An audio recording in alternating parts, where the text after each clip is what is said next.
2,000 years later. Welcome back to my channel. আমি মিঠু, আমি চলে এসেছি তোমাদের কাছে একটা নিউ ব্লগ নিয়ে। তা এটা হচ্ছে রবিবারের দুপুরের খাবার দিয়ে আমি শুরু করলাম।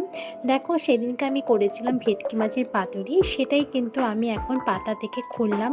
আর দেখতে যতটা সুন্দর হয়েছে ততটাও খেতে খুব ভালো হয়েছে, তাই রাজাকে একটু খাইয়ে দিলাম। আর ও খুব ভালোবাসে এটা খেতে। অনেকদিন ধরেই ভেবেছিলাম যে আমি এই ভেটকি মাছের পাতুরিটা তৈরি করব, কিন্তু আমি কোনোদিনও করিনি। তা আমি জানতাম করতে, তার জন্য ভাবলাম না, আজকে রোববার আছে, আজকে করেই ফেলি। চলে এলাম আমি একদম সোমবারের সকালবেলা। আর এই সোমবার দিনটা হচ্ছে আমাদের রাজা হচ্ছে অফিস যায়, সপ্তাহে একটা দিনও অফিস যায়। অফিস যাওয়ার জন্য ও রেডি হচ্ছে। তা ওদের অফিসে আজকে নতুন অফিস একটা ওপেনিং হবে বলে আজকে পাঞ্জাবি পরে যাচ্ছে। যাই হোক, দেখো, অফিস যাওয়ার আগে ওর একটু কাজ করা চাই। ল্যাপটপে বসে একটু কিছুটা কাজও করে নিল। তারপর কিন্তু খাওয়া দাওয়া করে কমপ্লিট করে বেরিয়ে পড়লাম আমরা দুজনেই। ওকে আমি একটু এগিয়ে দিয়ে আসি। তার সেখানে গিয়ে ওর দুই বন্ধু একটা গাড়ি নিয়ে আসে, সেই গাড়িতে করে কিন্তু ও সোজা অফিসে চলে যায়। আমি ওকে দিয়ে কিন্তু বাড়িতে ফেরত চলে এলাম।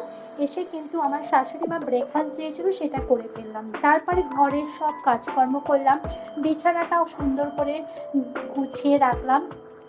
এখন তো একা কী করবো বলো, তাই টুকটাক কাজগুলো সেরে ফেলি।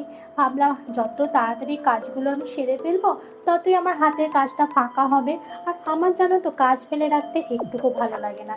তার মাঝেও ভাবলাম কি, যে কেউ তখন ঘরে নেই না, একটুখানি নিজের জন্য সময় দিই।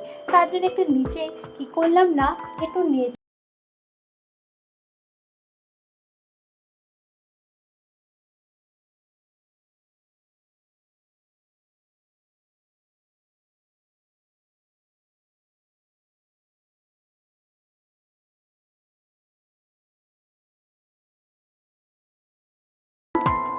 বাকি কাজগুলো সব করে ফেলি।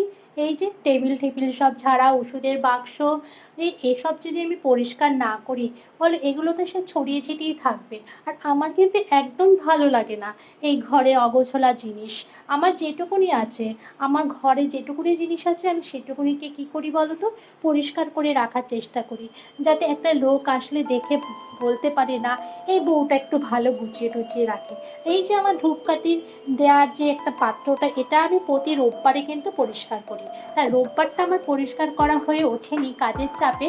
সেই জন্য আমি আজ সোমবার অফিস বেরিয়ে গেল রাজা, আমি ভাবলাম না, আজকে কিন্তু এটাকে আমি পরিষ্কার করে রাখি।